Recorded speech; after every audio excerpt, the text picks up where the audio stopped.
voice. The Minister for Upper West Region has assured us, but I'm sure he will be begging from your treasury. So once you are here, please make that a possibility for my generation to benefit from an asphalt road.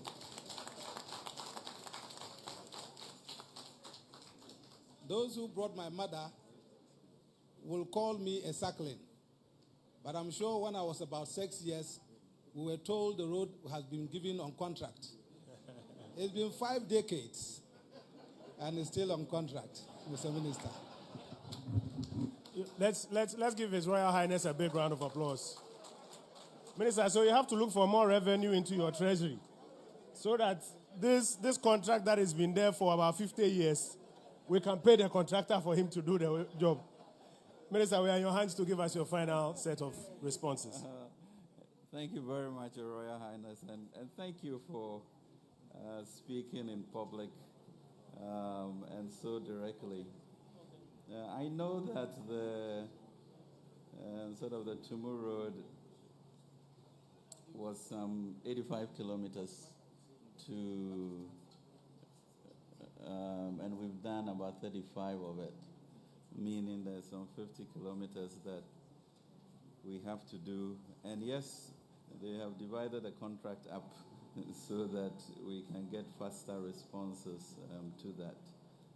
So that's clearly a project that must be done and has to be done. So tell your constituents that we will get it done. You know, the banking charges, as you're talking about, really banks charges, you know, for all sorts of things, including mobile money. So it's not our influence. But yes, we did go to the telcos to negotiate, because that was specifically on Momo to reduce the impact on the citizenry. So that has been cleared. I think really, you know, as I listened to the questions and the reason why I was a bit more philosophical about understanding who we are as a people and the society we want to create, you know, will then give us a common language to be able to then ask the follow-up questions on that. So, for example, as you mentioned from Poloma, you know, I think it will be right for you when these situations occur to honestly call these students who are in graduate schools or in universities to come and explain. That's why you send them to school, you know, dispassionately. And therefore, if their mother is thinking that when they take 50 CDs, it will be charged, they shouldn't, because they are part of a party, allow that misinformation to go on when they know what the truth is and the anxiety that it is causing our mothers. You know, that's just a republic's responsibility. And nobody should hide away from those things, okay? Now, you talk about the issue of farmers, for example, and clearly in Upper West, speaking to the minister, farmers have benefited enormously from the subsidies that we've given for fertilizer. And it's been unprecedented, and that has to be recognized. Now, when you get to a junction where your issues of debt and employment and infrastructure, you know, are in question, and therefore potentially the subsidy of those farmers, there must be a certain empathy to be able to say, maybe this is necessary. And for crying out loud, if truly you transfer 100,000 CDs a year, and the Republic wants 1,500 from it, I'm truly trying to get to the bottom, given all of that the state offers, and given where e-commerce is going. Why your questions will be negative about it when you know where we want to go as a people, not party. 100,000 CDs. and you pay 1,500 for all of the things that we do, whether you think it's direct or indirect. The responsibility of ensuring that we use it well, I think, is your call, and we have to abide by that. So, the gentleman that also asks, gradually increase or decrease it. So whose child should not go to school? Should we continue with 1 CD a day for school feeding? We have increased people who get school feeding per day from about 500,000 or 1 million to about 3.4 million. Don't they deserve to eat? How much are you a CEO, or the bare fact that it's a tax just rouse you to a degree that you don't want it? But where do you want your country to be? As a proud country in which you brag and you are happy when you are going around, but you don't want to pay anything for it or sacrifice for it. Those really, and that is why I didn't get into numbers, but to see whether we understand what we are as a country, the manifest destiny for greatness, the black star, and not a victim of Comoros. It sounds really funny, but that is how low you are getting into when you continue to argue on these technicalities. And we just need to sit up and ask ourselves. And as students, I had a lot of questions from students. I always wonder, have you tried to read and understand what it is that we are trying to do? And then if I go to the NDC manifesto, I look at page 99, and they also talk about, introducing, something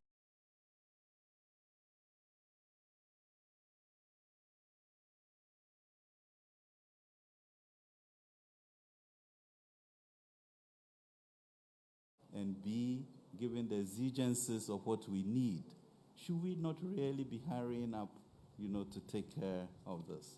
So those are the issues. Will there be high attrition? There will always be people who will try and evade taxes. And it's up to GRA and government to find means of ensuring that they pay. You can make cash more expensive through certain means, that you have, that you really will not go into that. So yes, there will be problems, but we need to solve them. When a tax handle has increased from 78 to almost $1 trillion, and it's going to increase, and that will then really enable us to do our Tumu-Bolga Road, we should do that, But beyond that too, ladies and gentlemen, it's really the indignity of unemployment and the indecent wages that we also pay people like teachers, civil servants, etc. That has to be averted, And I don't know how many people make 100,000 CDs, a year, who will pay 1.5. So what is it that we are, just the idea of not paying taxes, confronted with all of these debt, employment, and infrastructure issues? Where do we want to go as a people? The issue of accountability, I think, should be brought fair and square on us as governments to make sure that it is used well. And you heard what the auditor mentioned, what Ministry of Finance is trying to do to plug these holes. You always have to start from somewhere, But we can't continue with the cynicism about government, and so we won't do anything or we won't allow anything. So these are really very important conversations, and I can tell you, how much I appreciate that. But I think everybody should go back and just think through their own conscience as to what is Ghana. Who are we? I think 5 weeks ago, we did a survey to find out what the Ghana dream is. Because really, as you sit there, as a policymaker, you want to understand what people believe Ghana is. And the issues of governance came up, the issue of freedom to do the jobs that they want to do came up. The issue of the lack of cohesiveness of the state came up, which means, therefore, the intervention of the Youth Start program, which is a 10 billion CD program, to get to the core of finding out ways to give skills, to give credit, etc., that people can work. And even that, there was burden sharing. Burden sharing the means of our use some of the e-levy money, burden sharing, talking to our development partners to include 2 billion as we bring 3 billion, and burden sharing from the banks to put 5 billion aside to support, small businesses, etc. So that's the level now that, our sort of sensitivity and awareness should come. So for me, it's a crisis, of confidence. It's a crisis of self-actualization. And it's a crisis of the lack of understanding of our history and who we are as a proud, confident, and hardworking people who want to build their own state. Always we are going to be subjugated to all sorts of strings, etc. Whilst really at 12% or 13% of revenue to GDP, we can double that to 24%, which means that instead of 80 billion that GRA is bringing, it is 160 billion. 160 billion, we can do much more. The only reason is we are all holding little buckets, trying to dodge, trying not to confront our reality, and finding all these technical issues, and also fear about the future. But we are bold, courageous, warrior, royal people. And that has to sink into our subconsciousness so that we are bold about it and we have one language. Because the consequences are there. The arguments we had in Parliament and the throwing of chairs literally resulted in our credit rating, in the country being downgraded. So that, for example, if I go out to try and raise $1 billion, now I pay, 500 basis points more, which is $50 million more a year. A 10-year bond, that's $500 million more that I'm going to have to pay. Because we are sitting down, pretending that it doesn't matter and arguing ourselves hoarse to get to that degree and make ourselves poorer. So really, the students in each of our political parties should make it a responsibility to understand, the tenets of any policy, but not just continue to mouth, the issues that are raised and question our leaders. How can you be against e-levy when we have 400,000 people potentially without employment in our region?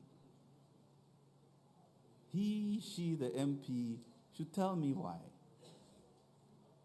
Then before we go on. So really, I can't thank you enough for this. It's been really enlightening, and I thank for the candidness and openness and government getting closer to each other to move forward. But yes, let's speak one language and move this flag, which is supposed to be the highest flying flag on the continent. That's what Ghana deserves. Thank you. Thank you very much. We'll now invite to give us the closing prayer, Most Reverend Bernard Anchebe. Let's welcome him.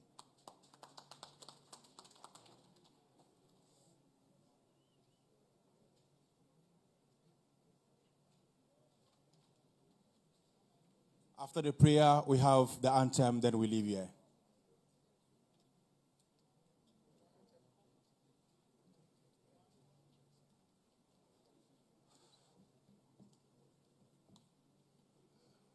Shall we pray?